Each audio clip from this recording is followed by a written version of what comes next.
in this exhibit, there's a stick balancing on a thing that's moving back and forth. And as you can see, it can balance itself. So over here, there's buttons that say stop and start self-balance. So if you stop it, then the stick falls and it's no longer balancing itself. But if you press the start button, then it starts again and it's balanced. It does this by taking a lot of measurements about where it is and where it's moving, and then uses that to adjust how that bottom thing should move to make sure the stick stays upright. The self-balancing stick is a great example of an inverted pendulum and the conservation of energy concepts. So, unlike a real pendulum, the inverted pendulum requires constant interaction to keep it balanced. For this inverted pendulum, the system is measuring the angle of the stick 20 times per second, and it gives the system two pieces of information. One, the stick's position, and two, its velocity, which is used to calculate the total energy of the system. The stick requires large amounts of energy to be put into the system initially to swing up to the top of the bar, but once it is on the top of the bar, then it only uses small adjustments to keep the stick balanced. For the energy in the system, it changes depending on how much energy the machinery is putting into the system. When the stick is moving as quickly to swing to the position, there is more kinetic energy than potential energy. And on the downswing is when it has the most kinetic energy. The moment when it has the most potential energy is when the stick is perfectly balanced on the top.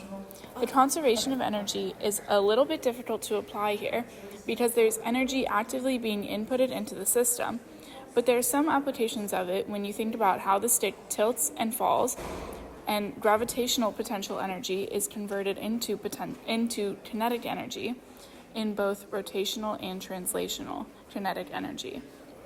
Because you're constantly adjusting the stick, i.e. applying forces through your hand, you're adding or removing energy from the system. This means conservation of energy in the closed system doesn't strictly apply. Okay, what's going on in this exhibit is a generator. So you can see that this thing that you can pump in and out is filled with these coil of wire, and as you move it, this light at the end lights up. In this exhibit, there is a coil of wire moving past magnets to generate electricity to power a light bulb. The faster the movement, the more electricity flows through the wire and into the light bulb. Something that was hard to demonstrate in the video was the way that the light's color changes as the direction of the current changes. Because basically, as you move it through the magnets away from yourself, the light turns yellow, but as it moves towards yourself through the wire or through the magnets, the light turns red. Generators like this one can use motion to create electricity, which is also shown through other types of generators like water generators in dams, or like little mini motors that are connected to bicycles. The faster the motion is through the magnets, the more electricity flows due to Faraday's law. Because moving the coil faster through the magnetic field means the magnetic flux through the coil changes more quickly. This increases the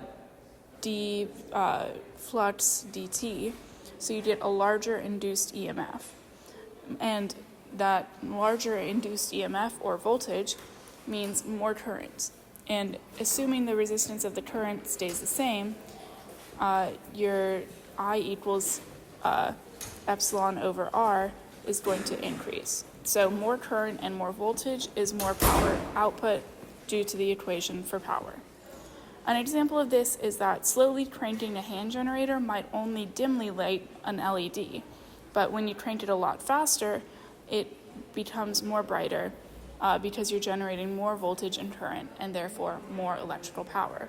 And that's what we see demonstrated in this exhibit where you move the coil of wire more quickly through these magnets, you create more energy and the light is brighter.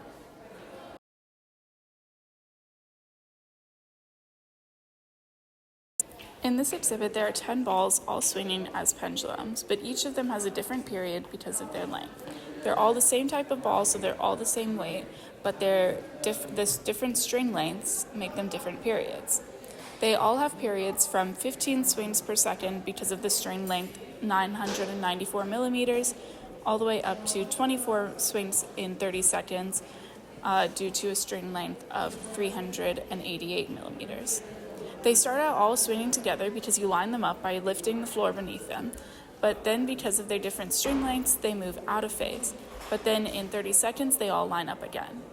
Each of these pendulums is undergoing simple harmonic motion, which means that this motion is periodic, meaning it repeats in a regular cycle. It has a restoring force that brings the system back towards equilibrium. In this case, that restoring force is gravity.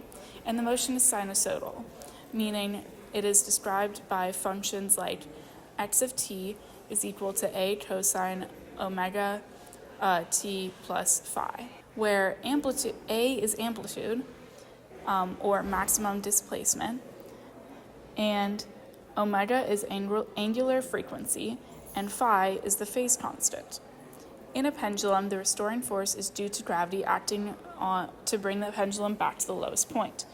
This restoring force causes an acceleration that is proportional and opposite to the displacement from equilibrium. This is what defines simple harmonic motion. And here's the equation. So each pendulum in your snake is undergoing a simple harmonic motion, just with different frequencies because they have different lengths. Frequency is the same as, or is the inverse of period.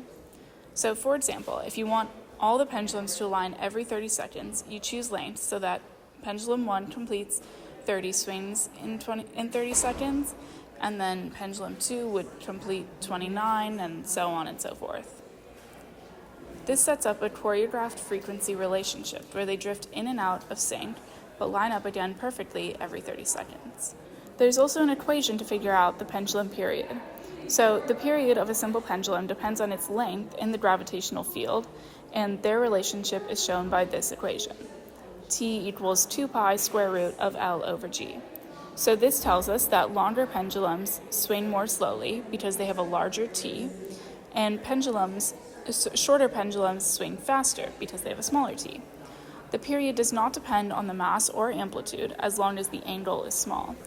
And this means that for the pendulum snake, each pendulum in the snake is tuned to a specific length so that its period fits into a neat mathematical ratio. And there's also some energy transfer and conservation shown through this pendulum snake. Each pendulum constantly transforms energy between the two forms. And at the top of the swing, potential energy is at its maximum, shown by this equation, U equals mgh, where h is the height above the lowest point. And at the bottom of the swing, kinetic energy is at its maximum, shown by this equation, k equals 1/2 mv squared.